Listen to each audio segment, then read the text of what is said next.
Hi, and welcome to Unstoppable Stories That Move, a podcast with a purpose.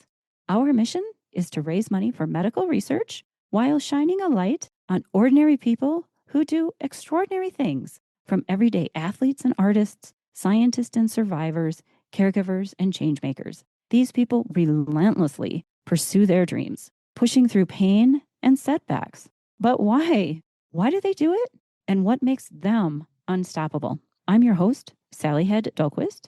You can hear my story in episode 1. And now, stay tuned to listen as these seemingly normal people share their stories of resilience and inspire us to keep moving forward. Let's get to it.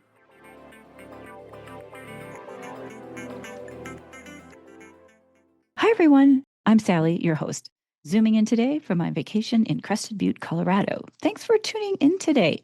I'm here today with the unstoppable Polly Letofsky.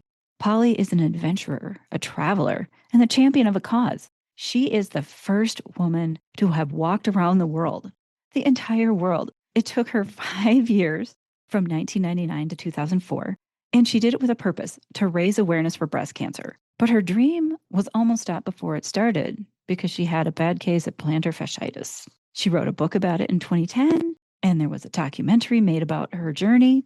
Now, it's been 20 years since her global walk, and today, Polly lives in Denver, Colorado. She still walks, but not that far. She is an award-winning writer, publishing coach, and professional speaker. So let's catch up with Polly. Polly, how are you? Where are you? How's life? Well, yes, I still walk, hopefully every day. It's good therapy, you know? It is good therapy. And I just walk and then come home and pet the cats and have my own fridge and my closet. I like that stuff. So you still appreciate having a fridge? Oh, it's better than ever. Yeah, 5 years on the road, and I'm not boo-hooing at all. But there are some things you don't think of. Yeah, you can't control what you eat. You're held prisoner by what's in the next town. You know what I mean? So the fridge is fantastic. You know what else is the laundry basket? Love the laundry basket. As opposed to shoving all your clothes for 5 years into a stuffed sack, and it's always full of wrinkles. But I digress. How are you? Thanks for having me. I'm great. I'm so happy. So I first heard of you because I was researching another guy who's walked around the world, and your name came up as the first woman who did it. Yeah. And I wrote your name down on a little piece of paper, and I was talking to my friend Maddie about some other things, and your name came up as a publishing coach. And she said, "Oh, you should talk to Polly Letofsky." And I was like, "Are you reading my notes through Zoom? Because I literally just wrote her name down on a piece of paper as somebody I should contact for the podcast." That's awesome. Something about those Minnesotans like to go walk around the world, huh? Yeah, David Kunst is who we were talking about. Yeah. Yeah, Polly's originally from Minnesota, and there are a couple of guys who have done it. Notably, David Kunst and his brothers did it in the late 60s, early 70s. Mm-hmm. Now, me and my husband are driving through Colorado, and lo and behold, Polly says, "Hey, I'm in Denver. Come meet me for lunch." So we got a chance to meet in person. So you picked the restaurant. Tell me about the restaurant. Well, it's there are certain foods that you remember from somewhere in the world. And this restaurant, which is about 200 yards from me, it's an Asian fusion place, and it has roti canai, which is a South Indian, like pancake-ish kind of thing, you know. And when I saw that on the menu, I just went wild. Are you kidding me? Roti canai is 200 yards from my house. So I go there often and just order the roti canai. And I discovered it in South Malaysia, but that's because that's where all the South Indians live, in Malaysia. So it is an Indian food, but I found it in Malaysia. So she took us to the restaurant called Jaya, Jaya, in Denver. And yes, it was amazing. I know when my niece Samantha and I hiked up to Everest Base Camp, we were surprised by the amount of different kinds of breads there were in that area of the world. It was all kind of a mixture of like naan bread and roti, and there was like 10 other, I can't even remember them now. Yes. But the one I remember most is this samosa chat, where they take a samosa and they smash it up and they put some kind of a yogurt cream and a spicy red sauce. It's kind of like the Indian version of nachos. Oh, wait. I'm not familiar with that. Now I got to go hunt for a place, and then I have to move there once I find it because I like being 200 yards away from my favorite food that I will never be able to cook.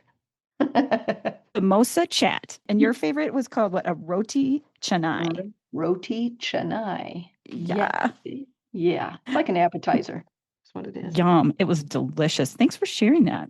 Yeah. Hey, so let's talk about your stats. I mean, walking around the world. Wow. How many miles was that? Well, I kept track. And are you ready for this? Okay, I'm writing it down. Okay, 14,124 miles. However, that does not count the miles that I was lost. When you're lost for the day, whoops, I got to turn around and go back. I didn't count those miles. I only counted the sequential in order miles. So I wonder how many miles I actually did walk, but sequentially around the world, 14,124. Wow. Luckily, around the world, because it was before the, step counter on your phone or anything like that. So I kept track a couple different ways. One was mile posts, which sometimes were kilometer posts, right? Mm-hmm. So I had to do that math all the time, but we'll just call them mile posts for the sake of this exercise. So I would keep track of those. So I would always finish at a mile post, so it was easy to find. You know what I mean? Okay. And then sometimes someone would come and pick me up at the end of the day because, making a long story short, the Lions clubs and Rotary clubs started to get involved when I hit Australia, which is about a year into my walk.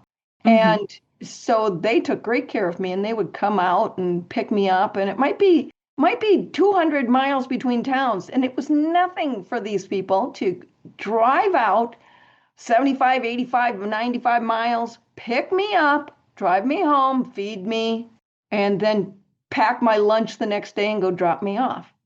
Isn't that crazy? Wow. So we would do the mileage in their car too. So I kept track of it that way. Mm-hmm.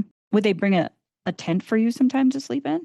No, they would take me home and keep me not, out of the 5 years, I was on the road for 5 years, one day shy of 5 years.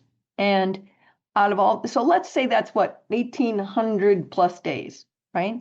Yep. And 83 days I actually spent in a tent, and that was almost exclusively in Europe. So most of the way around the world, the Lions clubs, Rotary clubs would put me up.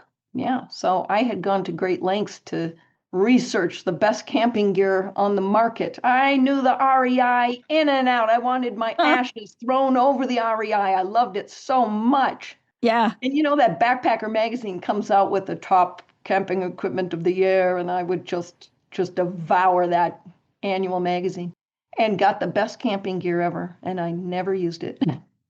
Really? Yeah. Never.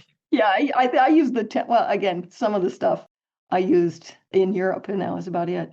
So Wow. yeah, I stayed. They would come pick me up. They would drive me back. We'd do the mileage, and they would feed me and water me, and give me internet access and a place, and take me out partying that night, and then partying. Okay, you're partying with 80-year-old men, if you want to call it that, and Uh-huh.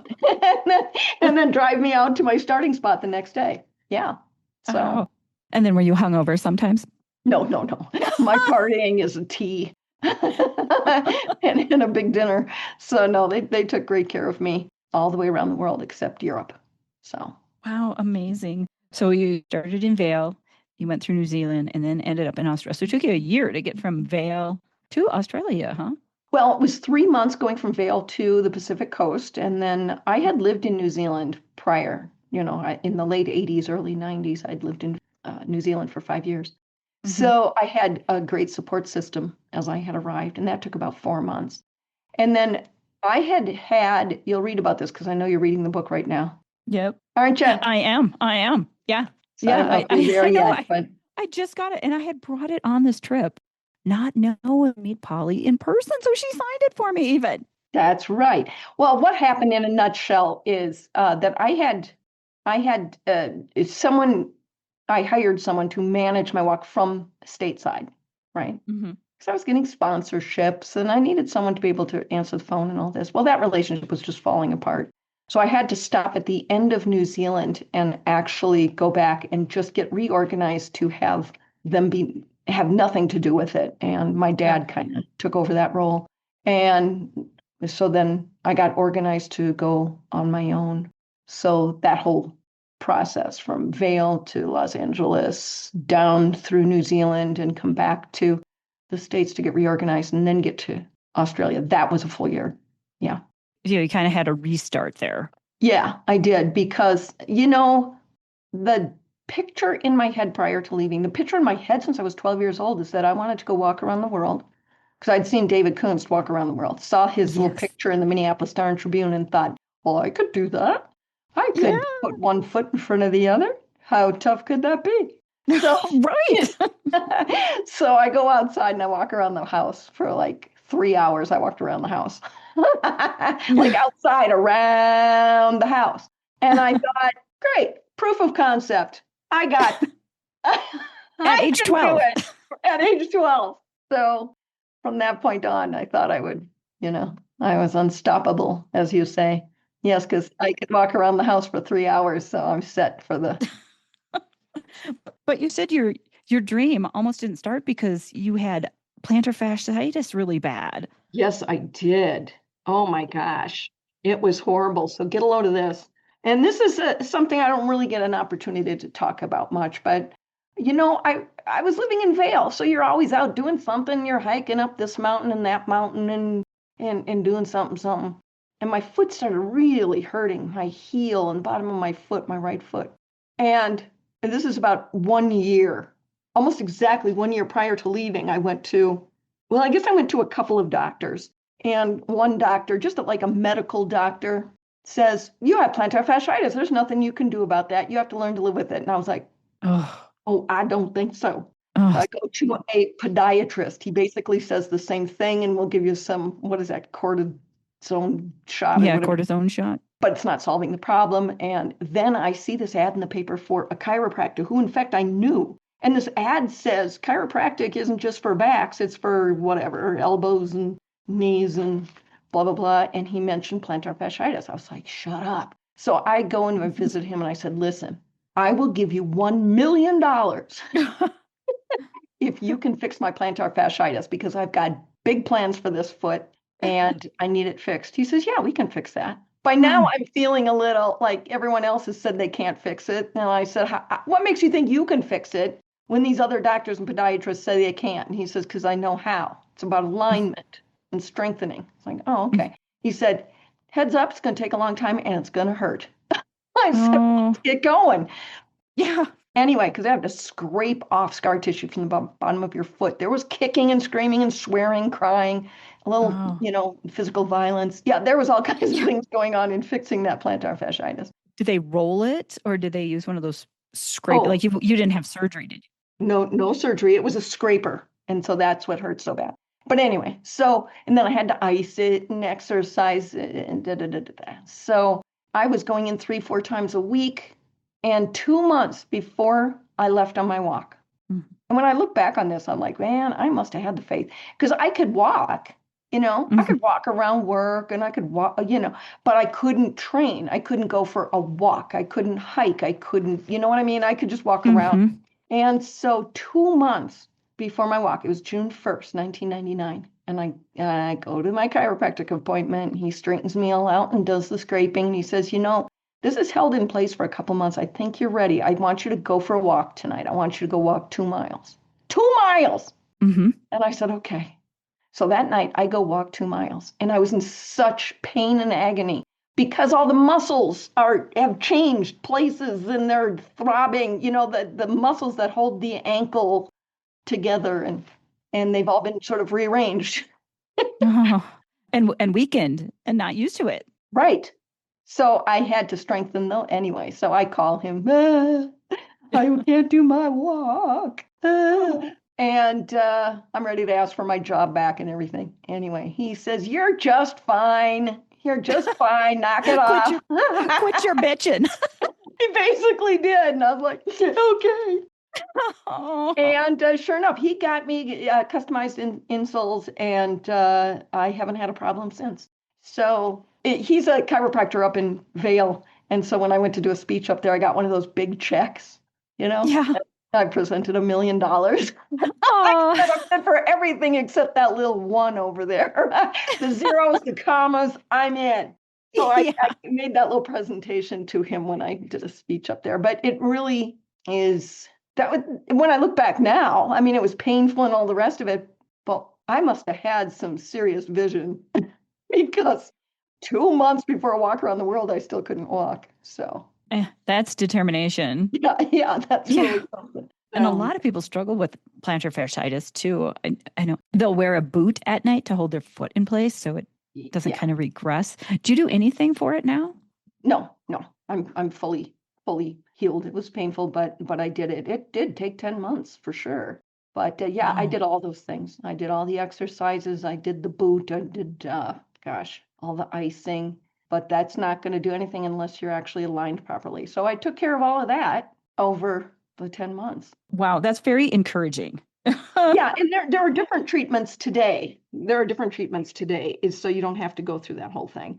But I give him credit when all these other doctors said it couldn't be cured, and I, walked around the world with it. So You said, that was just part of your preparation. You said it took you 3 years to get everything lined up to go. How was that process? What did you do? I mean, like, what did you do with your stuff and yeah, well, job? it's not 3 years of full-time planning. It's I owned a little condo at the time, and so I had a mortgage, I had a job, I had a 401k and the gym membership and all the mail coming every day, the junk mail. Remember that junk mail? Now it's all online, but all Hmm. the junk mails, today you can just scroll down and hit unsubscribe, so I had to take my mail every day and call them and cancel, whether it was a junk mail or a catalog or something like that. I did that for a long time. I was trying to find sponsorships, which I never really got. Okay. Hmm. And then I had to have someone take over my condo. I had to write out a will and have Wow. my dad sign for being my proxy. You know, Hmm. I Like got, power of attorney or yeah. something? Hmm. And we had to get a shared account, bank account. Me and my dad got a shared bank account, stuff like that. Hmm. And of course, I just the little things you don't even think about. I remember, I was in pretty good shape usually until the year before my walk, and I couldn't walk. But Yeah. it's not like I was sitting on the couch, rubbing my belly and thought, well, if I want to go walk around the world, I best get in shape. And so I always had kind of been in shape. So I didn't have to worry about that so much. But I was really curious about sort of the first aid process. What if a snake bites me? And, just rashes and bug bites. And so first aid, I remember really studying that. I was really into the mindset of it. So I was reading a lot of books about people who had done, I don't know about similar things, but at least endurance things. I remember Hmm. reading a book about this British couple who had retired and sold everything they owned and put everything into a sailboat. And they're sailing around the world, having a lovely time until a whale or something hit their boat, put a big gash in it. And they're like, oh my Uh-huh. God, we got 15 minutes to get off this boat and get into the dinghy. So they have to blow up the dinghy or whatever and just put everything that they're going to need to survive on this dinghy in the middle of the Pacific. And that's Yeah. before, this was probably back in the 70s, 80s, when there was really not much by way of that kind of technology. Hmm. And so they spent 5 months drifting around the Pacific, just trying to survive and catch sea turtles with dental Uh-huh. floss and a paperclip. And I read that. I you read their read that? book. Yes, like two No years ago. way. Yeah, way. They ended up in the Galapagos. And, it happened to be turtles in that area who were naturally curious. And they kept bumping the bottom of their dinghies. And they said, when they finally made it, when they were finally rescued, they contacted the dinghy companies, all these rescue equipment and said, you need to reinforce the bottom of your dinghies because of all these sea turtles. Oh my goodness. And then they would have to grab them and they had to sacrifice the turtle and they felt so bad about it. But yeah, I yeah, thought, I read that too. And the thing that also stands out to me is that they said the thing that really kept their spirits up was that they were looking forward to, okay, when we're done with this, when we get rescued, when we finally make it to shore, our next sailboat is going to be like this, and we're going to design it like this, and we're going to have the safety gear like this so you can get out immediately, and your dinghies are going to be able to withstand at least 6 months at sea. Oh my goodness, I so don't remember that, but it was 25 years ago that I read that book. Oh, too bad I'm not at home. I'd get it off my bookshelf right now. Oh man. Son of a Okay. gun, what I do remember is they were in about 5 months, they were rescued by a Korean fishing vessel that happened to be going up that route. Can you imagine? Ugh. Wow. So I thought no matter how frustrated or lost I get, and I'm not wandering the Pacific either. I mean, I'm on a road that is Yeah. well traveled, by the way. So if anything, Yeah. worse comes to worse, I can hitchhike to the next town, which never happened. But, I'm like, I will never. This is about mindset, getting into the proper mindset. And oddly enough, I always thought that obviously I like my time alone. Okay, that's obvious. I wouldn't Hmm. do this if I didn't like that or couldn't do that. Hmm. But so many people were talking to me about the inevitable loneliness. So I really thought, okay, I'm going to have to get into a frame of mind where I will be fine with that. And how do I punch through any of those feelings of overwhelming loneliness, right? I was Hmm. expecting that, and the opposite happened, and that's what I was not prepared for. It was an onslaught of crowds and people walking with me constantly all day long, the morning, noon, and night. The crowds of people like Forrest Gump out there, right? And You're like, I can't wait to I, get to somebody's bedroom so I can have some quiet time. yes, oh my gosh. And I get it. They're trying to be hospitable, but nonetheless, I guess I always thought too, I have to take this for as long as I can get it, because eventually I'm sure I'll be in the opposite situation where there will be overwhelming loneliness. And that I've prepared for. That never happened. So the opposite had happened, and I had never even thought, what happens when I get this onslaught of people walking with me and I'm Forrest Gump out there? That never occurred to me, so I wasn't prepared, and it was absolutely overwhelming. But I kept, thinking, well, I'm gonna take it now while I have it, because right around the corner it's going to be the opposite, and of course that never happened. So Yeah, and you said the reason you got so much support out there was because of the Lions Club. And this was your quest to, or your purpose was to raise awareness for breast cancer. And you raised money and you had this message when you would go through these villages, but it was the Lions Club who helped you. How did that come about? yeah, that was awesome. I never could have thought of that. I'm not that smart. Oh, So yeah, okay. it was about my fourth day heading north into Australia from the very south of Melbourne, south of Melbourne. And then, so the first night, second night, third night, the women of the Breast Cancer Network Australia, who were the beneficiaries of this portion of the walk, they would come and pick me up, or they would have someone along my road, and they would come and pick me up, and we'd mark my spot either by a building or a milepost, and put a big orange T-shirt around that milepost so we could find it the next day, but they would take care of me. So by the fourth night, I was just too far outside Melbourne for anyone to come out and help me. So what that really meant is, for the first time now in a year plus on the road, I was now on my own. Hmm. And so, because I had had crew support through the US and New Zealand, and plenty of people that I knew and all the rest of it. So Hmm. now I'm on my own. And I pushed my little buggy Bob. So I had Bob, which was like a backpack on wheels, and that's how I carried things. And it was like a baby stroller, and they took out the sling and created sort of a backpack on wheels, is what that was. And I arrived in this town, and I'm like, okay, I don't know anyone. Breast Cancer Network people are not in this town. I'm on my own, first time. And I thought, okay, I'm a tough girl. I've had a pretty spoiled time so far as like, people putting me up and such. Time to bring out that camping gear. So I think there's no campground. This is a tiny little town, but every town has a park, right? So this is my Hmm. thinking. I will find the town park and I will camp under a tree. This is a fantastic idea. So I'm wandering around the town looking for the park. Yeah. And this woman came up behind me and she saw me. She says, "Excuse me, honey, you look lost. Is there something I can help you with?"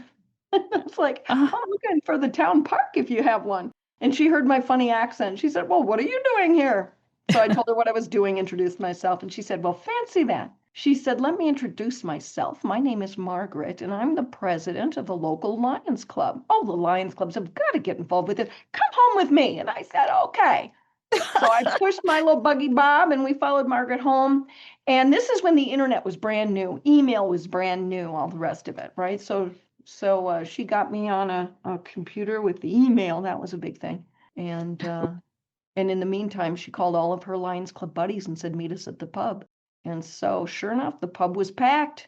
And Margaret got up on a stool and she announced to everyone, this is Polly and this is what she's doing. She's raising funds for the Breast Cancer Network Australia to help all Aussie women. So let's show her some Aussie spirit. And she plucked the hat right off a guy's head and started passing this hat around. And people were throwing money into it. And I'm just watching this hat float through the pool hall and the bar in the restaurant. And the bartender counted it all out and announced to everybody, we've raised $332 for the Breast Cancer Network Australia. Yay! And everyone's cheering. Wow. And he wrote a check and sent it down to the Breast Cancer Network gals. And Margaret called the next Lions Club up the road. And they met me and took me out to the pub and passed a hat around. And next thing you know, I was doing a pub crawl up the east coast of Australia.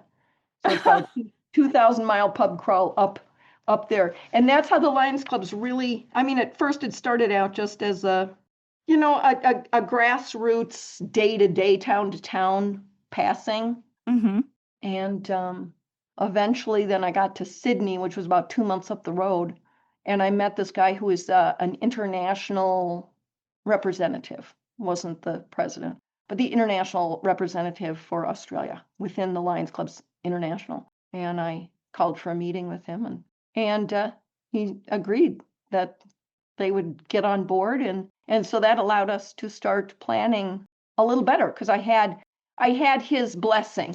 So he contacted the Lions Clubs up my route and gave them the heads up I was coming and to pay attention. I was like, thanks. I still had to do the legwork, but he gave me the introductions. So did you have your route planned out, like road by road before this?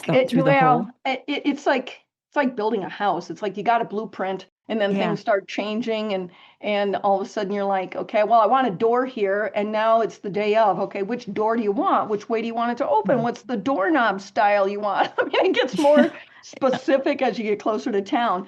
So I know I want to go north on this highway, but is there a frontage road? Is there a side road? Is there a, et cetera. So once I got to that area, people would say, here, why don't you take this road to get there? It's just a honing of the route. But that's how that worked. And it was a blessing, but it was before GPS, of course. And a lot of countries only have one road, right? Oh, okay. Yeah.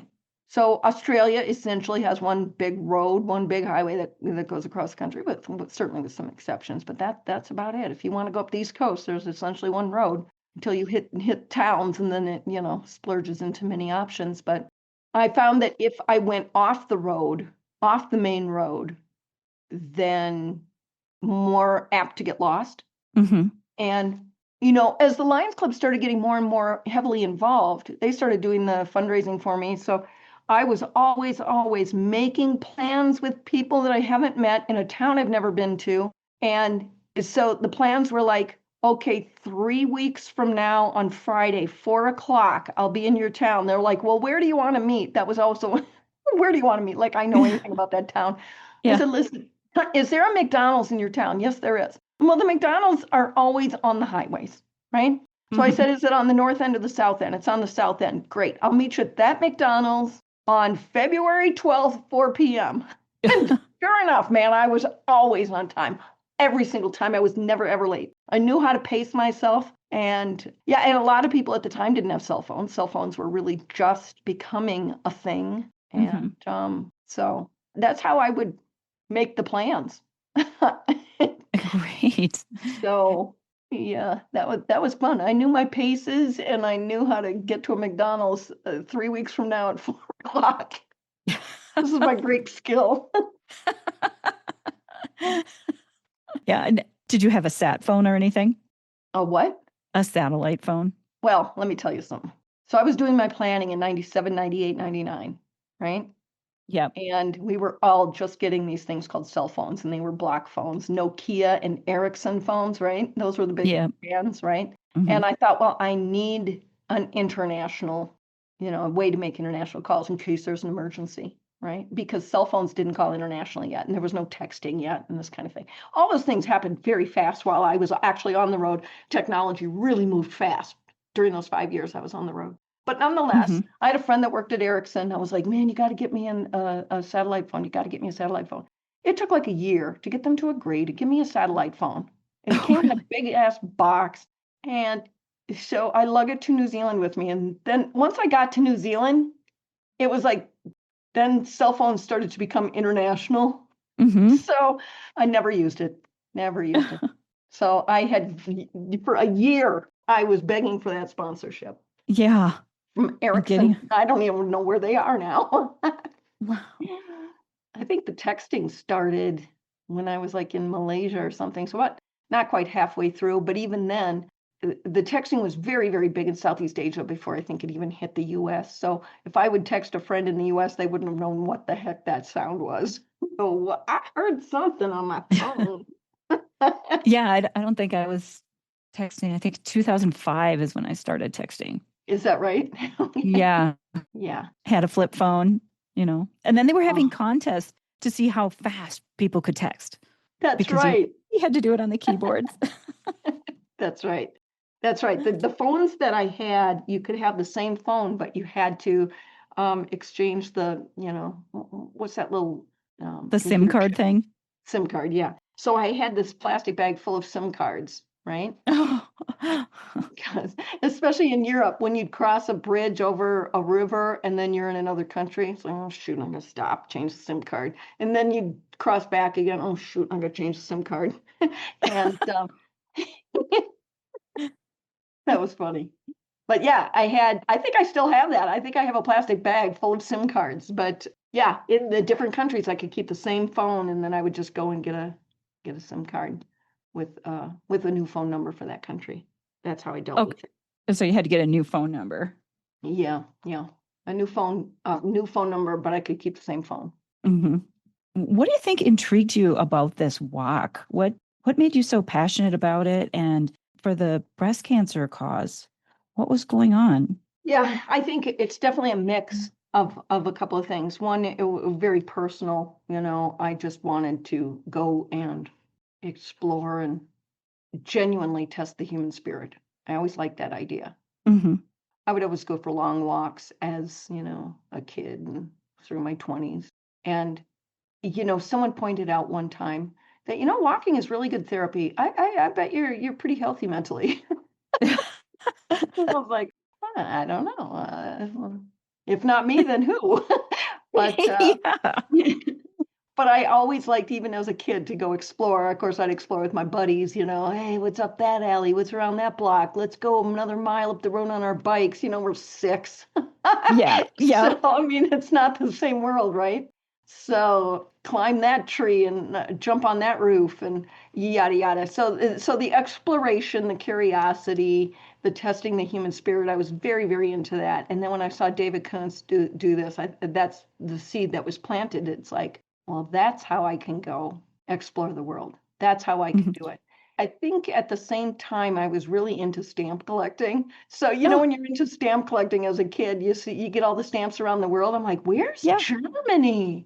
Wow, where's that? Can you imagine ever going to Germany? And so I get these stamps from weird places and just I remember once I must have been 8 years old and I asked for a globe for Christmas. I asked for a globe Oh, and I got a globe. So then my stamp collection, when I'd get a stamp from Romania, I was like, "Where's Romania? Wow!" And I'd look up Romania on my globe, and so I think it was probably a mix of all of that stuff and the curiosity and the era that I grew up in, which was very much free range kids, hmm. and so I think that's where the itch came from.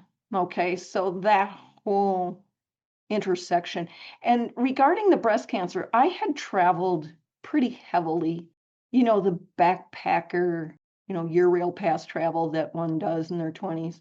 So I Hmm. had done that, and I knew very, very well that it would be tough to travel and not have a focus. Because to just go for me would that's just a waste of Oh, a good event, frankly. And uh-huh. it is, Yeah. so say what you want. So the breast cancer came around, it's like I knew I wanted to do it for something. I wanted to stay focused and really make this something that could be worthwhile other than just me, going to discover the world. And Mm-hmm. so for probably a year plus, I was like, what do I really get passionate about? What do I really get passionate about? That's worldwide, right? Yeah. And then there was a moment really where I realized a number of women in my world were being diagnosed with breast cancer. So I got really curious about this thing, breast cancer. And you're supposed to go get this thing called a mammogram. And I was like, what is that? What is this Yeah. mammogram thing? So I go to the doctor and I said, yeah, I'd like a mammogram. And he says, you don't need a mammogram.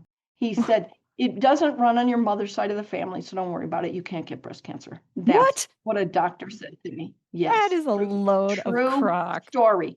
And so there was a guy standing there with a white jacket and a stethoscope around his neck. I'm going to believe whatever he tells me.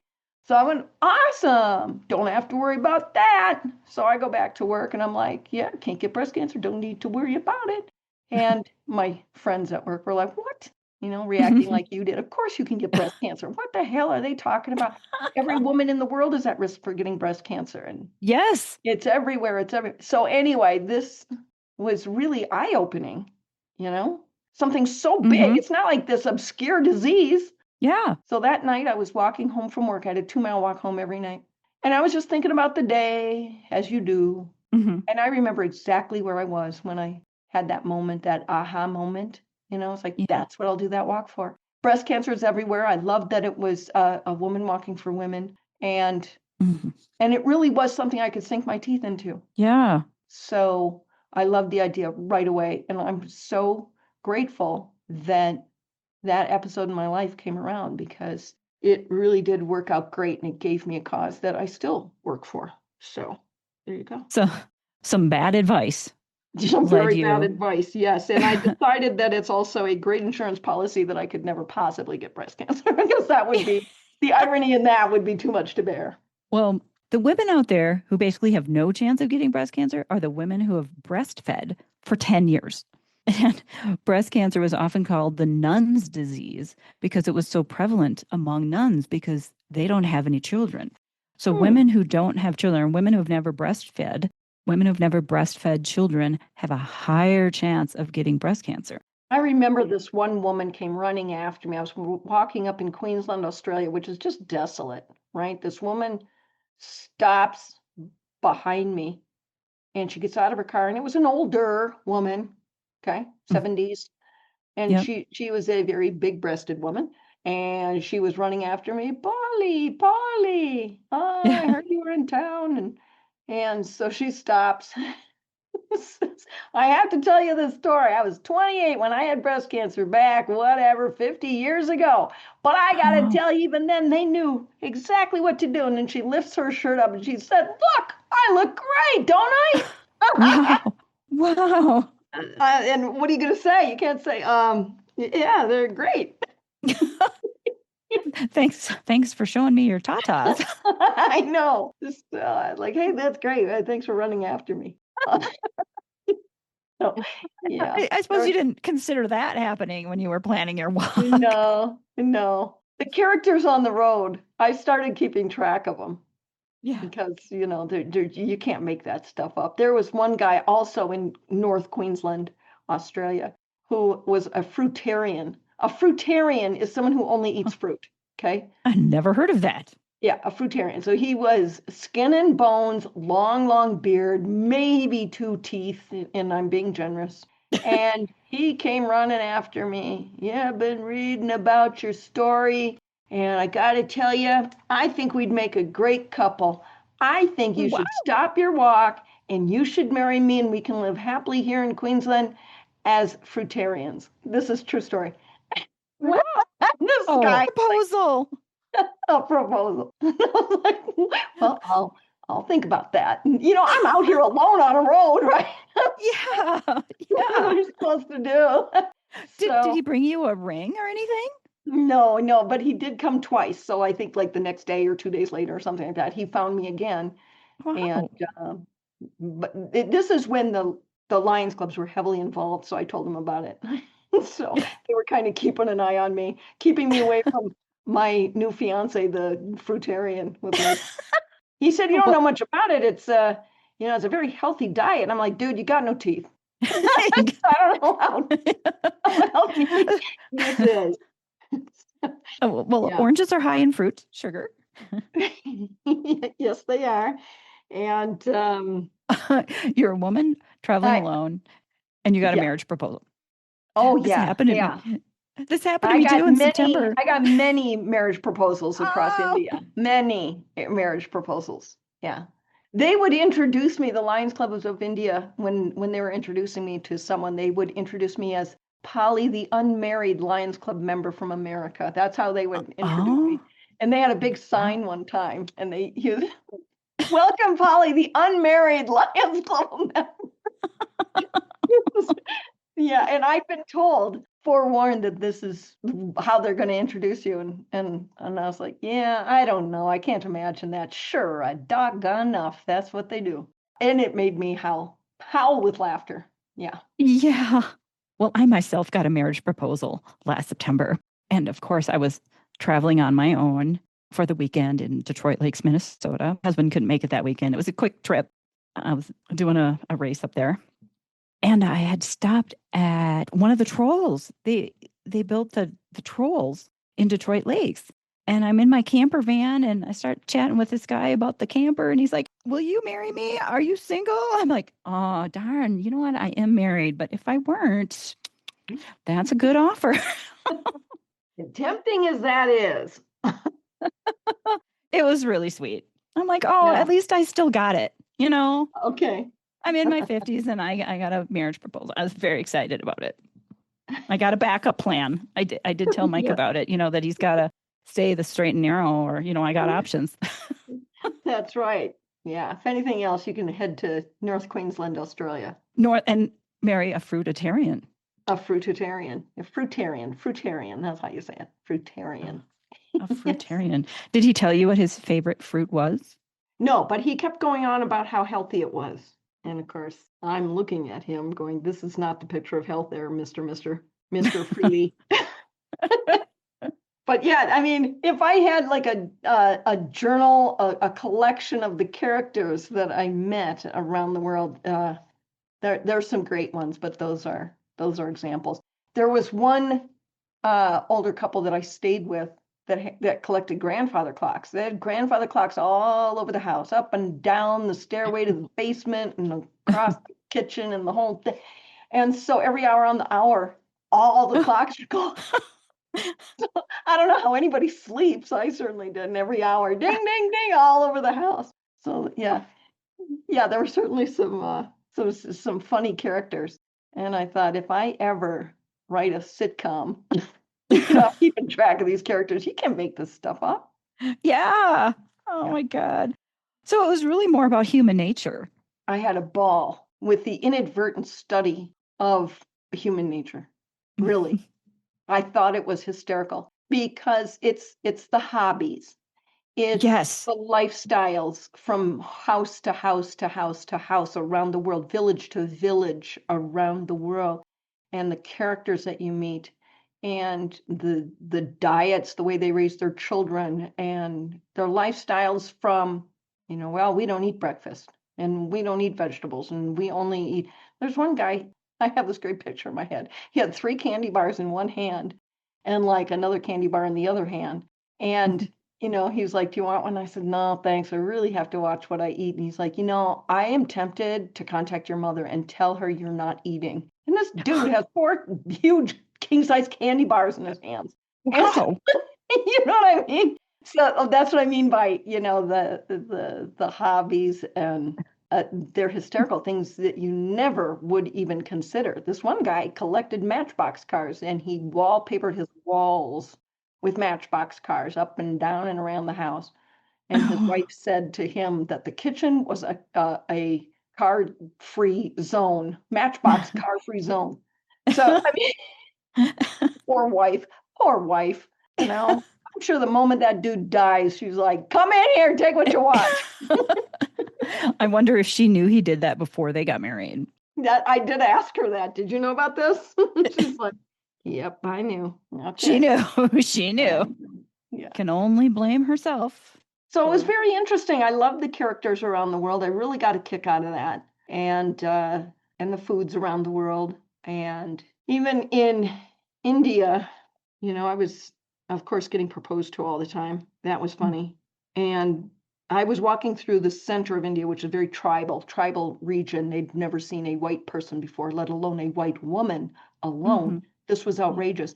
And so nobody had like their own computer. That was outrageous, right? So they would have these internet cafes, and they had one or two in each town. Now, this was the early 2000s, right? This is 2001 and 2.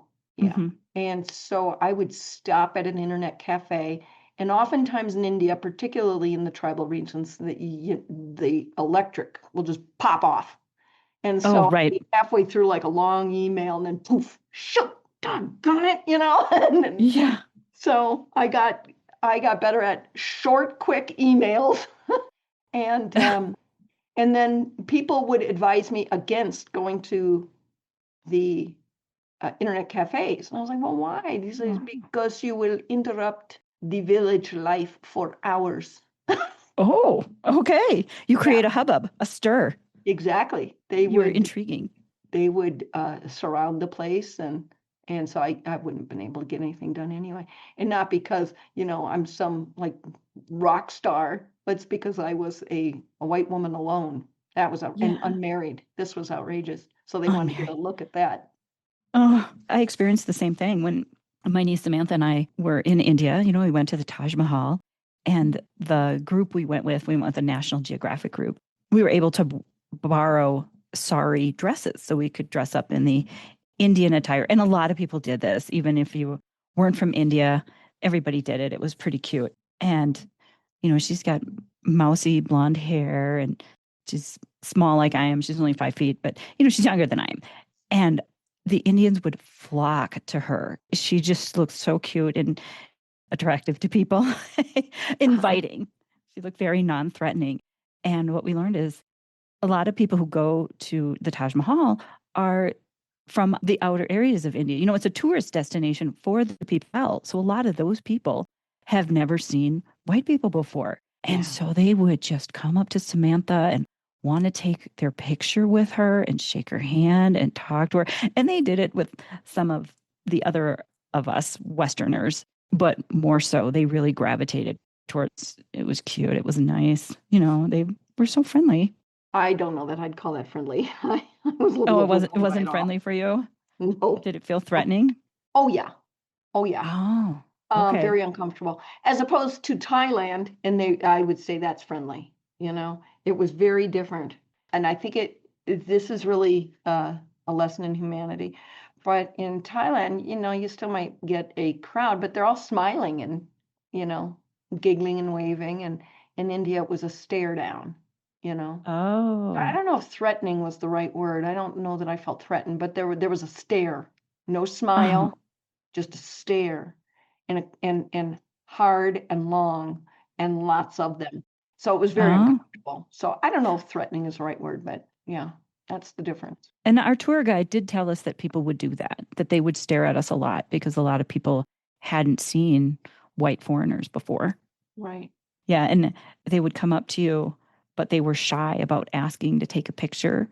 And because the tour guide had told us, we would offer. Yeah, like they would kind of take a picture from the side, and then we would say, oh, yeah, come on in and take a picture with us. No, I found it very, what would the word be, assertive. There was some assertiveness. I remember a number of times I would stay in, and again, this is the tribal area. There weren't hotels or anything. There was these things called guest houses that the British had built. So it was a big concrete building with a bed in the middle. So let's say it's, I don't know, 3,000 square feet, huge, really, for just a room. And then there was just a bed in the middle, right? And then there was a bucket where this was the room, the fancy guest rooms that the British built back in the 30s. Wow. So the bed was in the middle of this concrete room, and then the mosquito net around it. And I remember sleeping in that and getting woken up. And the Lions clubs would tell people that I was there. Mm-hmm. I then had to start saying, please don't tell anyone I'm here. But at first they did. And so people would show up at like midnight, 1 o'clock, because they do the eating thing late, like in South Europe. Mm-hmm. But yeah, they would come in and they want to touch me, right? And Yeah. again, it's not like they want to do me harm, but nonetheless, that's way beyond my culture, right? Yeah. So they would stick their hand underneath the mosquito netting and just to touch my hair. So Oh, can you imagine no. that in the middle of the night? Yeah. What the hell? You know? Yeah. And you're a natural blonde, right? Yeah, So, well, not really. Not- were you a blonde then on your little trip? yeah, I guess so. At least mousy. At least At least mousy mousy blonde, blonde. yeah. I know. So you grew up in Minnesota, from Minnesota too, and our definition of blonde, I think, is different than the rest of the world because we're Fair enough. surrounded by these white blonde Finns and Right. Norwegians, and I'm like, I'm not blonde. I got mousy brown hair at best. And you go somewhere else and like, oh, you're blonde. I'm like, no, no, I'm not. No, I'm not. Yes, maybe by their definition, I am for sure.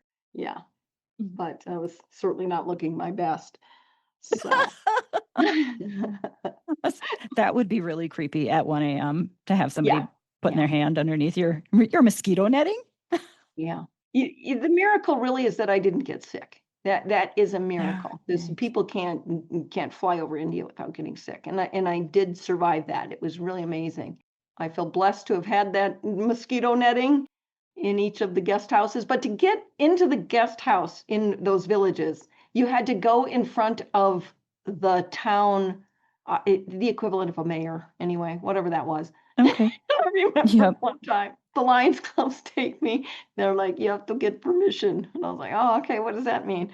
And so they drive me to this mayor's place, and it was outside. He had a desk outside, surrounded by trees in the middle of nowhere. And I had to go stand in front of him and ask, and he said, why you want to stay in the guest house? And I had to answer him. I'm standing outside, and his desk was outside. Not like outside in his backyard. I mean, outside in the middle of nowhere. There was a desk and he was sitting there, and I had to go in front of him and plead my case as to why I should have that shelter. That was hysterical, really. I mean, I sort of blacked that out until right now. So thanks for that. Hey, you're welcome. That's a great visual. It really is. It sounds like a Monty Python skit. Yeah. Random desk in the middle of the larch trees. So did you do any water treatment? You said you didn't get sick. Did you carry malaria pills or did you treat the water or anything? I didn't have malaria pills, but I took malaria pills, but as part of my medical, system throughout. So I had to start the malaria pills like because you have to start them like a month before you're going to get anywhere. And I didn't know it was if the Lions clubs were going to be as heavily involved as they were, say, in Australia. So I thought, maybe I'll be camping out in Malaysia. Maybe I can get on Yeah. these things. So I started the malaria pills, I think, at the end of Australia and stayed on them all the way through India. And I don't think I got any illness from those, but I learned later it does take a while to really get that stuff out of your system. And I think I was on it for 5 months. Wow. What was the other part of that question? Did you treat the water? Oh, right. No, no, no, no, no. So they have these little booths, little kiosks all along the road that you can just go buy a water bottle. And Oh, okay. So you yeah, were buying water? yeah, I had to buy the water. And you have to make really, really, really darn sure that the cap, that you are breaking that seal off the cap. Yes, because Like they'll if refill they'll used refill bottles. it with their water that will kill me. So Yeah. not that I'm dramatic, but it probably would. So yeah, sometimes I would go buy a case and then drop it in the trunk of whatever Lions Club was taking me that day. hmm But yeah, a case of water. I was drinking a lot of water. Yeah, even in 2023, they told us that too. Make sure that whatever bottle of water you buy has an unbroken seal. And I'll tell you, the first third world country I really hit was Malaysia. and you're Mhm. coming right over the border from Singapore, which is very first world. There's not a crumb on the street. It's so clean. And then Mhm. you cross the big causeway bridge into Malaysia, and welcome to the third world. I Oh. suppose officially it's the developed world, but there is, and I loved Malaysia, so don't get me wrong. I mean, the people were just overwhelmingly hospitable to me. Okay. So Mhm. don't take this wrong, but I mean, the trash was stunning, stunning. Yeah. And I don't know why they can't fix that, Right. because you cross that bridge into Singapore, there's not a crumb in the street, and there is trash piled high. So there was a crowd of people, including the mayor himself of Johor Bahru, when you cross the border, that's the state that you're in. Mhm. And he was leading the crowd, and there was a crowd of people, and everyone was having water bottles were being passed out, and the mayor's car had a trunk full of water bottles in boxes, right? And so Mhm. people would drink the water and just throw the water bottle off to the side. Yeah. Just randomly put it in the ditch. And Wherever I'm they like, were, they just drop it. oh my good, oh, my head's exploding. Oh, you can't do that. And so I I'm running know. after everybody's water bottles, and I'm collecting them and putting them back in the trunk of this mayor's car, and people would throw them again. I'd run after their water bottles and I'd pick them up. Then I see the mayor himself go into his car, and he looked in the trunk and he was so confused. What are these empty water bottles doing in my trunk? And he picked up a big box of them and just heaved them into the creek. Yes. Because he was like, Yes. what the heck? How did they get here? He heaved that box. Oh. This was it's so uncomfortable. Mhm. And so for 2 weeks, full 2 weeks, I was like running after people with their water bottles. But the problem was there was nowhere to put them, you know? Yeah. So I have these bags and bags and bags full of water bottles hanging off my buggy bob. And there was, I'll save them for when I hit a trash can. Right. And I'm being There all aren't any. American about it. And I could never find one. And I finally gave up. The first time I had to drink and throw the water bottle in the street. Oh my God, that was so uncomfortable. Yeah. And eventually I got used to it, dare I say. And I'm like, God, I hope I can kick this habit once I get home. Can you imagine? No. Yeah, we saw that too. In Egypt and India and other places too. Like somebody was giving us some cookies and they were unwrapping the package. They bought these cookies and just let the wrapper blow away in the wind. And I was like, Oh my ah, God. what, what are you doing? And Where my was solution, that? that was in India. And then many of the other countries just have garbage everywhere. And I think they just need these garbage electric burning power plants. These power plants that run on garbage because there's so much garbage everywhere. And they could bring it all to the power plants. Then they'd get power and they'd get rid of their garbage problem. Okay, Like, well, and if they, I have part of a plan too. You ready for this? You ready? You ready? yeah, yeah, yeah. Okay, we Okay. got to get like Hefty or someone to sponsor this. Okay, you Yep. get Hefty trash bags, and you tell people, listen, I'll give you a quarter for every Hefty extra large bag you fill up and bring to the just 25 cents, Yeah. right? I'll give you Yeah. 20. That place would be picked up like that. Yep. I So agree. that's my Even plan, five is cents to a get a bag. sponsor and pay people to go pick it up, and you pay them. Bada bing, bada boom. Give me 2 days, that place will be cleaned up. Because Yeah, we would see you people. got a billion people, so I mean, yeah. Yeah, like we couldn't believe it. There's somebody standing on their front steps with a pail of garbage on their front step. They just turn the garbage upside down and dump it right, right in front of the steps of their house. I'm like, what's gonna happen? And then all this trash ends up in the little irrigation canals that they build, and then they have to scoop that out and scoop it to the side, and it's just it creates so many problems. Yeah, I mean, it makes me appreciate reusing plastics. I have to Yeah. reuse all my plastic bottles. So was there ever a time that you just felt like you couldn't go on, where you wanted to quit and just end it now and be done? Well, I'm going to answer that question, and you're not going to believe it. Okay. Not one single time Wow. did I feel like quitting. Not one single time. That is not to be confused with, did I ever get frustrated? Was I ever annoyed? Because that's all that Mhm. was. They were annoyances, discomfort. But Mhm. not one single time did I think, well, I gave it a good shot. I'm done. I'm going to hitchhike to the airport. Never, not one single time. Not even close. Not even close. Never entered my mind. And Yeah. and I don't quite know why, except that I knew I thought about it like a contract. I had a contract. I had a contract with myself. I had to get up every day and go, not not only if the weather was perfect, not only if I was perfectly comfortable. And here's the thing, there were a lot of pivots, of course. Those darn wars kept getting in the way, riots Oh, yeah. and all the rest of it. But Yeah. I really learned to expect and accept the surprises and the pivots that will happen. The problem is, of course, you don't know what they're going to be or when they're going to be. And here's what I noticed. I noticed a pattern very early on, that the pattern was the ebb and flow. Great times, tough times, great times, tough times, great times. And so it made me realize, once I noticed this pattern, that when I was having a tough time, I'm like, okay, well, let's collect the data here Uh-huh.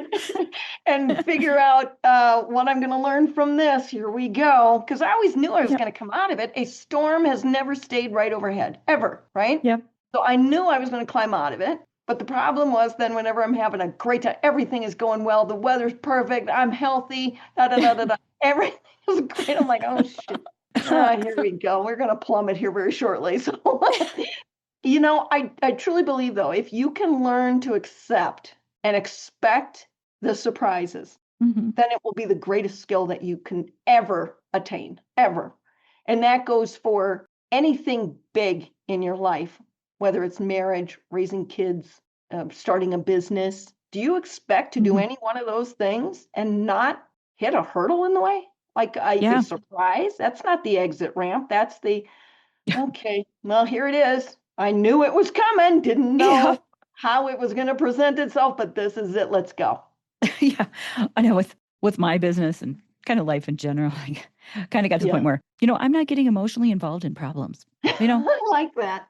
you know, a distributor has a problem, a vendor can't supply, with me with their little vials keep leaking. I get emotionally involved in that. It's just kind of a fact. I gotta find a new supplier who can give me some vials that aren't going to leak. Done. End of story. I Like, like that a lot. I'm going to frame that. don't get emotionally involved in problems. Yeah, you got to put that on a bumper sticker. Okay, great. Thanks. I'm glad you like it.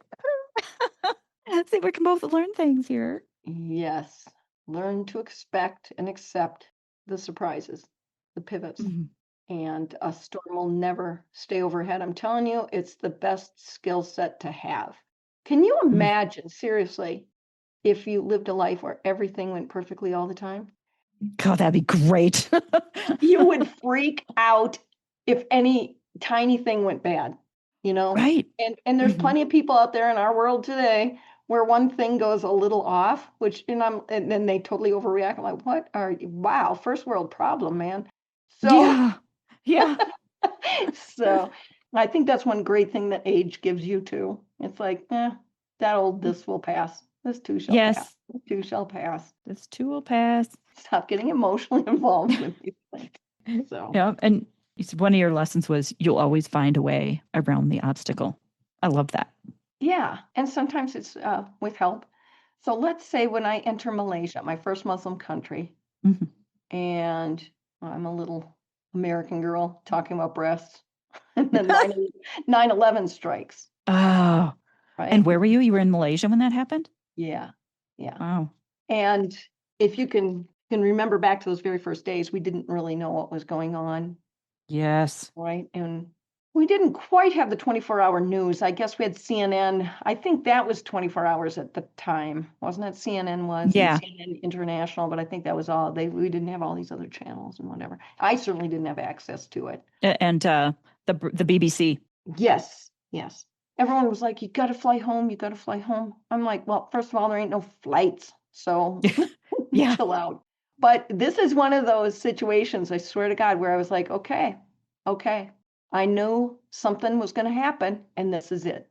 Hmm. You cannot walk around the world with all the moving parts and the global movement of everything over 5 years and not expect something to happen. Of course, it's going to happen. And I was like, here we go. Here we go.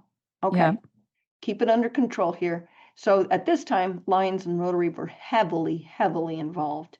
And Hmm. so I thought, okay, let's just like get the stats here. Yeah. Don't make a knee-jerk reaction. and I thought I got to get a team around me. And of course, the Lions were very good at that point. It was not an international sponsorship at this point. So I asked these guys, Lions clubs in Southeast Asia are enormous, very well connected, highly respected. When they talk about something, everybody listens, including the government. So here was a country that did not have a breast cancer organization, but they got together and, we were on the news constantly, like 3-4 times a week, and holding educational forums where they would invite doctors to come and talk to the women of the village and explain that breast cancer is not a death sentence anymore. Yeah.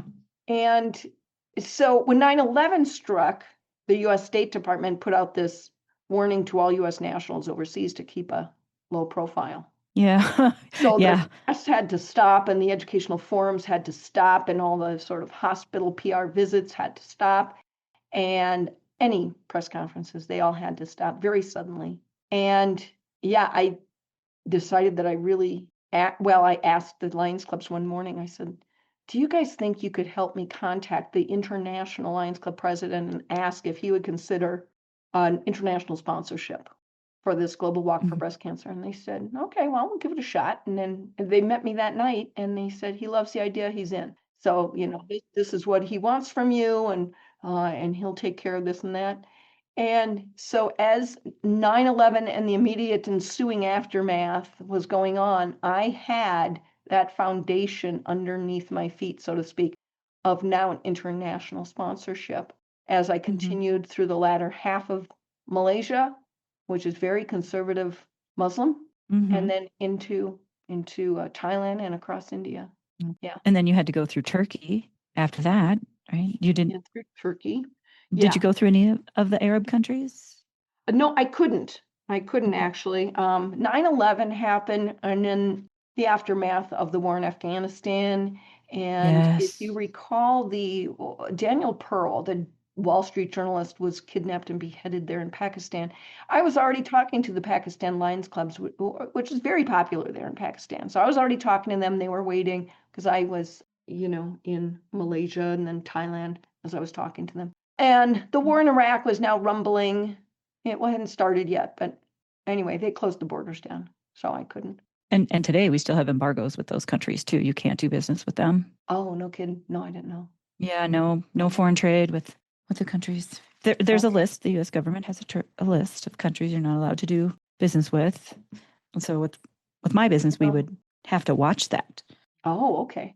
Yeah. Iran, I was already making contacts there, and I'd heard great things about Iran. Everyone, like, I would run into the British bike riders and Swedish bike riders all the time, and they're coming through there. And they came through Pakistan and Iran. And every one of them said, Iran is so great, and the people are so lovely, and Pakistan, not so much, but you're going to love Iran. So I was making all these contacts, and then they just shut it down. So I had to pivot. I'm sure my parents were like, excellent. They don't have to worry so much about you.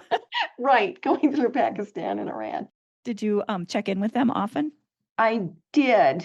Anytime I could get, any chance, like any internet cafe I would pass by, I would send them a quick note, this is where I am. And I didn't have a cell phone through India. It was kind of useless because there were no cell towers in the tribal regions. But anytime I hit an internet cafe, I tried to email them if the electricity wouldn't pop off. And they would call each other. They've been divorced since 1976. So if I was able to call or email Dad, he would immediately call my mom and say, this is where she is. So they really had a teamwork thing going on, which was nice. And yeah, I think that was, dare I say, fun for them. Yeah. I do. I think that was fun for them. Gave them a positive reason to reconnect. Yeah, and just teamwork, and they have a mutual sort of goal and something mutual to cheer over. Yeah, you dedicated your book to your dad. Yeah. Let me see. I will read it. Dedicated to Irv Letofsky, 1931 to 2007. So he made it to watch you finish. He said, you say is for you, Dad. You told me I could, and I did. Yeah. Yeah, not only the walk, but moreover the book itself, because he's a writer and he wanted me to write this. And the writing is what kind of bonded us. I was never really a writer until I left on my walk, and there was these things called websites, and on these websites had things called journals. And so I would write silly little journals and send them to this guy who had, they were called webmasters at the time. I don't think they're called that anymore. Yeah. Early days of websites, and I was the first of all my friends to have a website. This was very exciting. And Woohoo. and so my dad would read my journals, and Okay. he really got a kick out of that, and he thought I could really write. And he said, "Where did Mhm. you learn to write like this?" I said, "Like what?" Because and so he said, "Well, you have funny little stories and they always have a wrap up ending." And I was like, "Well, Dad, I've been watching TV my whole life." So I guess I developed that skill, but Dad's a writer, Mom's a writer. Uh-huh. So I guess it was swimming around the gene pool.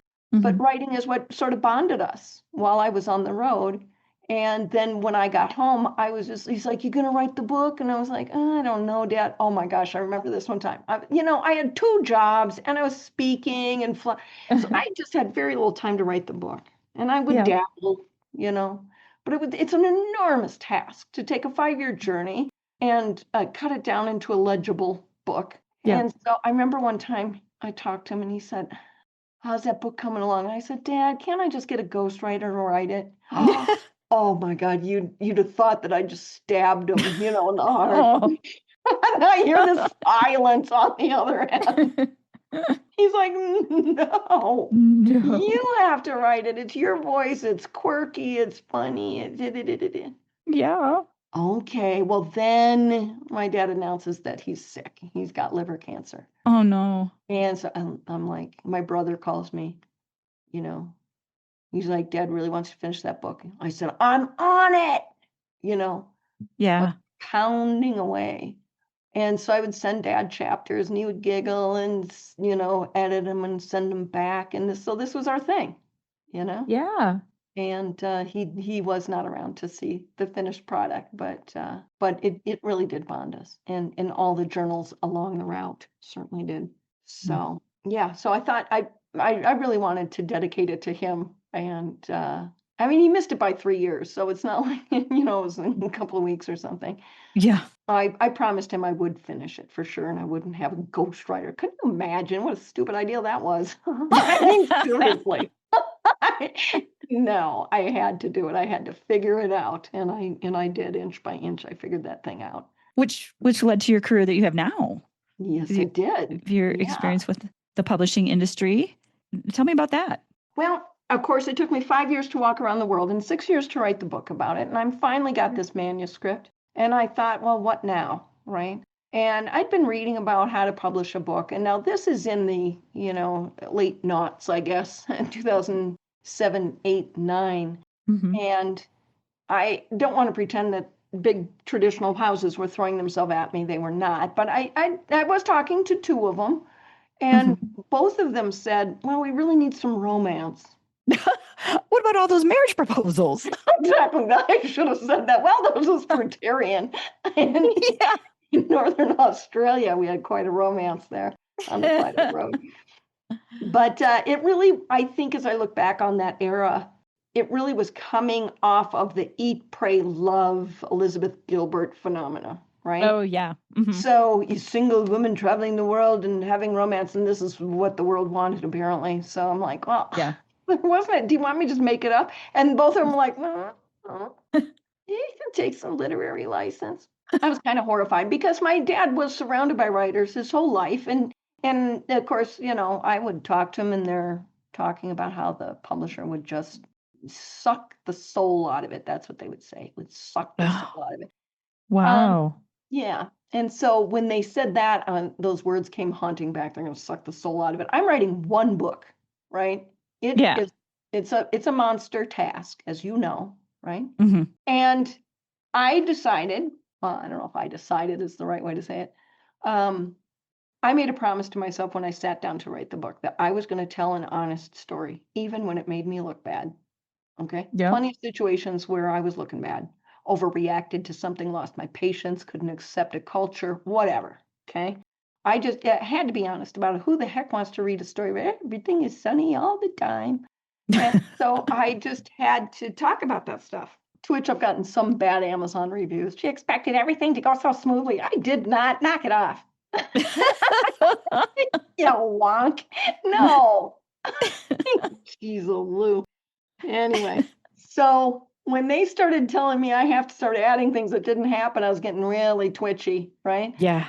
So I didn't want to go self-publishing because that really wasn't looking good in the late noughts. So I did this thing called hybrid publishing, and I beg people not to do hybrid publishing. It's just awful. It's basically sharing. They know what they're doing. They've got the context and the know-how, and you have the story. So let's do it together and share the royalties. Well, what's wrong with that? Well, they still have your publishing rights, and you can't make a move without them. And there's not a reason in this whole wide world, in the world today, that you have to share your royalties and your rights with anybody. You do it all on your own, right?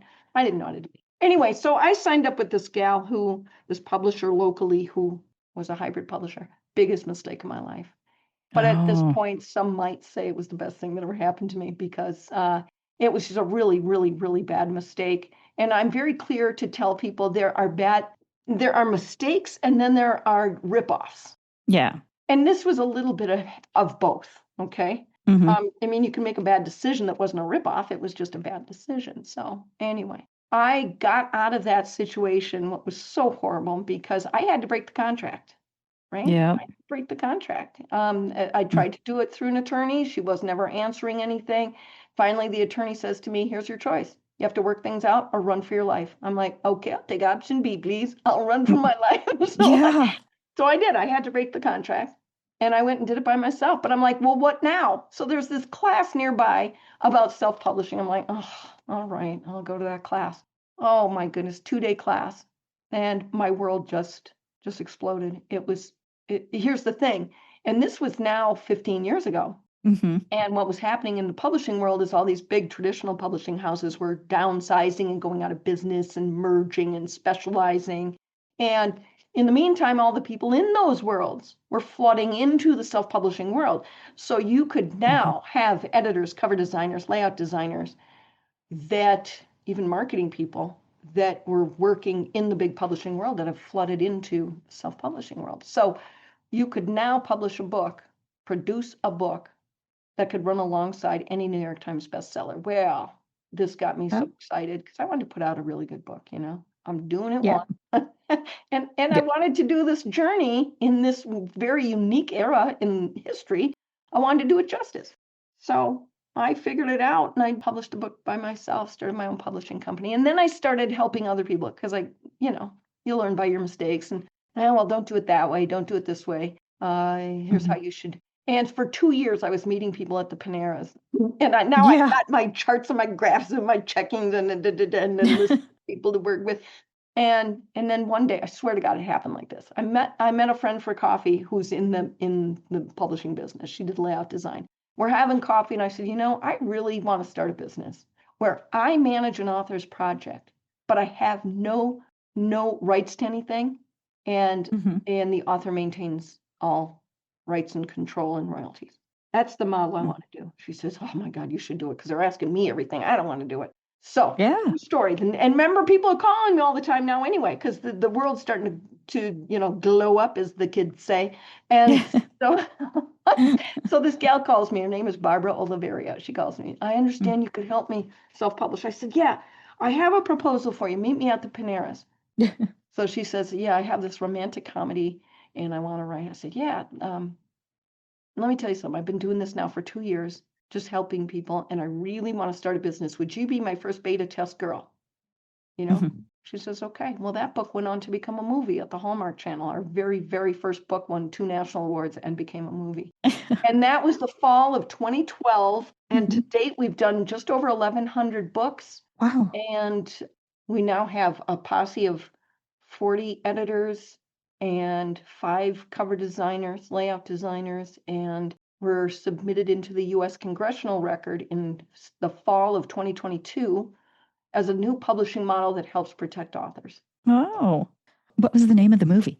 Well, it was the Hallmark Channel, and they call it Love at Sea, which Snoresville, we named it Love on the Lido deck. Ooh. Love on the Lido deck. They had some issue with Lido deck. So yeah, but go watch that. That's our first book. Oh, And that's awesome. yeah, isn't that fun? So, we're a nice, healthy, small little business. And so yeah, we help people put together very nice professional, I call it professionally self-published books. So we're the publishing coach. Yep. And we actually have the author start their own publishing company to put all their publishing works through. That's how we do it. When you got home from your walk, was it kind of a culture shock? Was it hard to kind of jump back into the Western world or? No, it didn't happen that fast. It happened very, very slowly. Oh, okay. So it's not like I was plucked out of the tribal regions of India and dumped into the Denver American cubicle. Corporate You were still walking, right, from New York. I know you went through Detroit Lakes in Minnesota. I did go through Detroit Lakes, but I came out of India, which I consider the peak of awfulness Oh, wow. Okay. Good of to know. culture shock. And Uh-huh. then come into Turkey, where it's much more Western, Mm-hmm. and then up through Western Europe, where Mm-hmm. it's much more Western. So it's happening very slowly. And then I pull into England, where now I'm speaking English again, and then and then eventually Ireland, and then across the US. So I came slowly. That was like a year and a half, 2-year journey. And Mm-hmm. I do remember, though, coming into New York, and I remember it was April, and so I was having some serious like hay fever. So I go into like a CVS, and there's a whole row, both sides, of just hay fever medicine. You know what the heck? I mean, good grief, you've got the red pill and the blue pill and the 4-hour and the 12-hour and the 24-hour and the extra strength and the tablet and the and delayed tablet. I called a friend of mine who's a doctor. I said, please just tell me what to get. One to help you sleep. Right. And then you go to a restaurant. This is nowhere else in the world where you go to a restaurant for breakfast. And I'd like some eggs, please. Well, how would you like your eggs? Do you want them hard boiled, soft boiled, sunny side up, sunny side down? Would you the whole list of them? Oh my God. I just want some eggs. And how do you want your bacon? Do you want your bacon chopped up? Do you want it extra crispy? So Oh. everything comes with like 10 choices in America, which really, obviously I knew, but I didn't realize that no one else in the world really has that at all. Mm.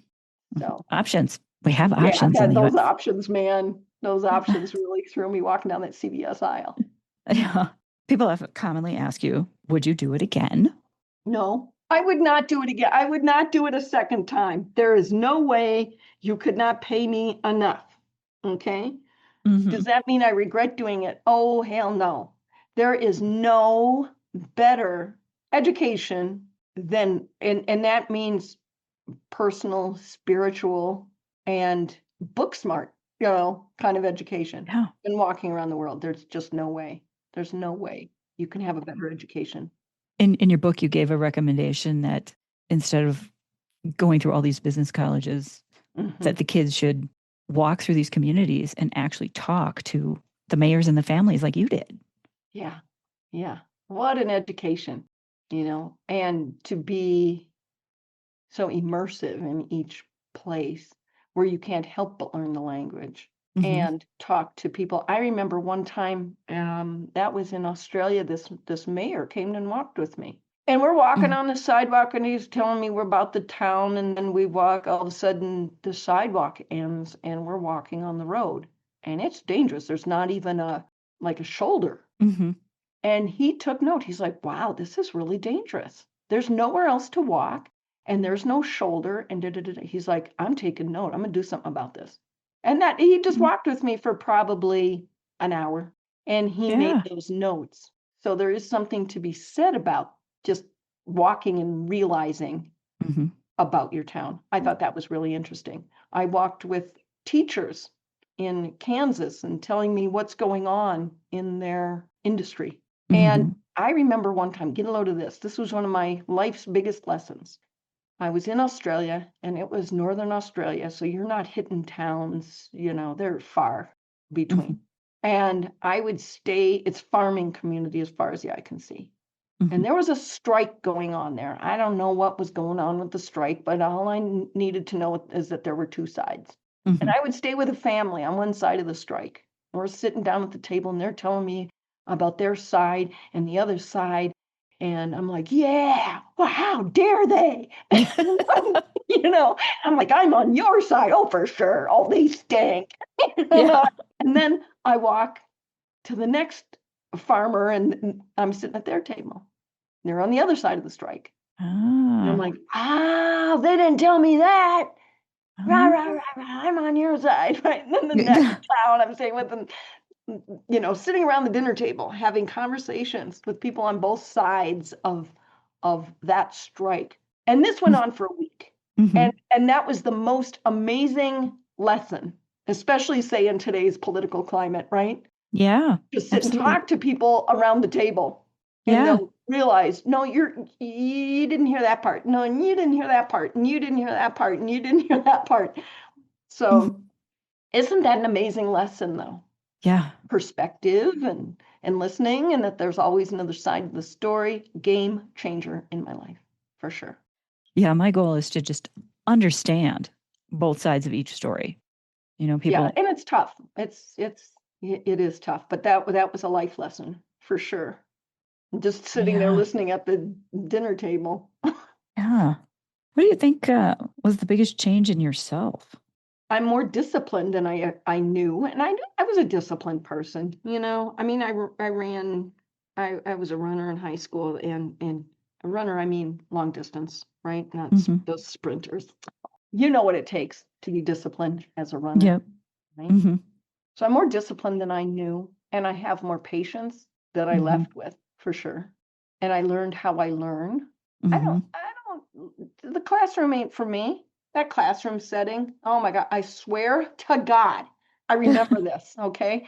Now it's a child's memory, so I wonder what really happened, but this is a picture in my head, is that I was in the first grade, and I was sitting at my little desk, looking at the clock, going, oh man, how much of this do I have left? First grade. Right, first grade. But so the classroom setting is not for me. I never did very well in that. But I certainly learned new skills that I never knew I had, didn't know. I don't know that my skill set as a writer or public speaker would ever have come out if I hadn't done this walk. Because those things happened because of this walk. Yeah. And of course, promotion. Yeah. I mean, I was planning, these events every day with strangers in a town I've never been in. And I think, I don't know if I learned this, but I certainly got comfortable with turning a stranger into a friend really, really fast. And I think that certainly helped me in business. Well, I really felt that when we met at the restaurant. Yeah, right? I was like, I know there was a point where I'm like, you just met this woman, right? And you're talking like you've known her forever. Yeah. Yeah, for sure. I felt that too. And my husband, Mike, he's a little more reserved. He's very proper. That's one thing I love about him. He's very socially appropriate.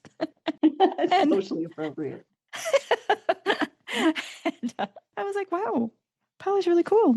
She's awesome. I want to know more about Polly. What, did you say that or did he say that? I got to know. I said that. Oh, okay. I got to know more about Polly.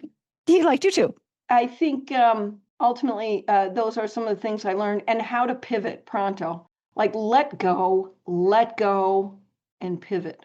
Well, I've been planning to go this route for 6 years, so I got to go this. No, you don't. Pivot, let it go, pivot, let's go. Move on ASAP. Right. No time for pouting. You can pout later. Those are a few of the lessons. Oh, I love it. I suppose we should kind of wrap it up soon. Oh, all right. I do got my two final questions for you. I really appreciate you being on. I mean, I can tell no one can take this experience away from you. You are still so proud. It's changed your identity. Like you are now you walked around the world. You did something bigger and tougher than pretty much everybody.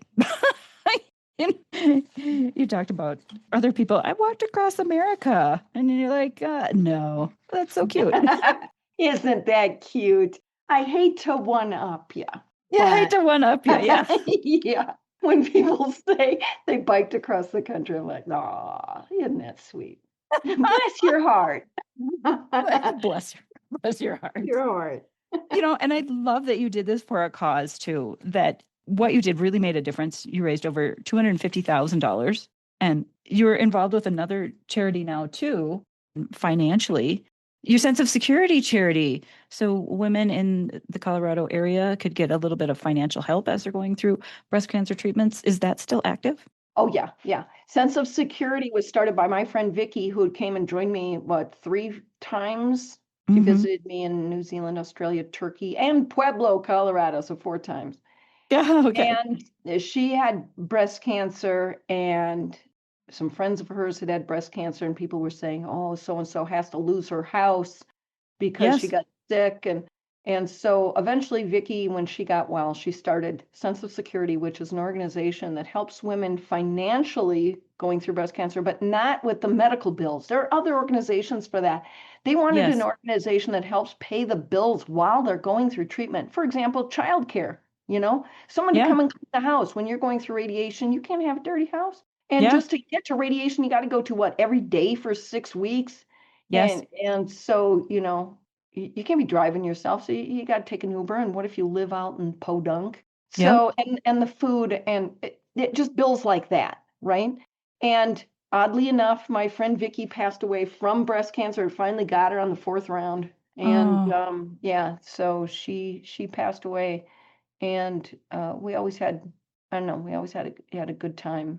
Yeah, she's one of my soul sisters in life for sure. I met her on my walk, by the way, oh, and okay. lived in Denver. So that's a special place for me. And a lot of times, like, I'll go do a book club, Yep. and the book club themselves will just pass a hat around and throw the change in a little bag, and I go drop it off because they're just a few blocks from my house, which is nice.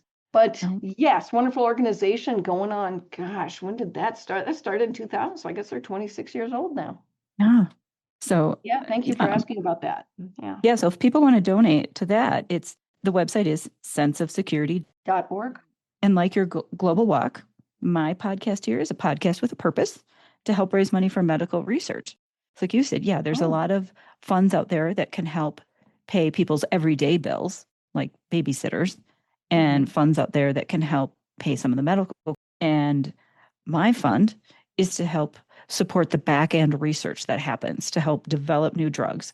And right now, we're targeting the University of Minnesota. My friend Mike Olin is working on pediatric brain cancer. That the treatments they've developed are shrinking the tumor. It's working. They have great proof that it's working. I'm not sure how much I can say because of fundraising and all that kind of stuff. But Mhm. they've also shown that it's effective on stopping breast cancer tumors that have metastasized into the brain. So it has a huge potential impact for not only the children with brain cancer, but also stage 4 breast cancer patients. It's scary. And so if Polly's story has moved you and if you want to be part of a bigger cause, you can donate online at unstoppablestoriesthatmove.com, or you can mail me a check to P.O. Box 12 in Afton, Minnesota, 55001. My last two questions, your global walk is always about more than just walking and to your bigger purpose. But I think we've answered that. But maybe you could tell me in a full sentence. My purpose was to. My purpose was twofold. One, to test my human spirit and get that out of my system. I had it my whole life and it's gone now, so that's nice. But my purpose was also to spread the word that breast cancer is very curable if caught early. We've made leaps and bounds with the research over the last 30 years now. So those were my two purposes. To save lives, save women's lives, to catch it early. That's a short version. I like it. Yeah. And my final question to you is what makes you unstoppable? I'm unstoppable because I know that any big endeavor will have its hurdles and its surprises. And when you can accept and expect those surprises, you too can take on the world. You too can take on the world. Thanks for tuning into this episode. If this story hits home, please share it with your friends. Subscribe, support the podcast, leave a review, sign up for the Unstoppable newsletter, or send me a message. I would really love to hear from you. And if you want to do something even bigger, donate now. Support our mission to raise $1 million for medical research. You can donate online at unstoppablestoriesthatmove.com or mail a check to P.O. Box 12, Afton, Minnesota 55001, USA. We can't get there without help from listeners like you. Together, we can save lives. I'm your host, Sally Head Dolquist. Thanks again for listening and keep moving forward.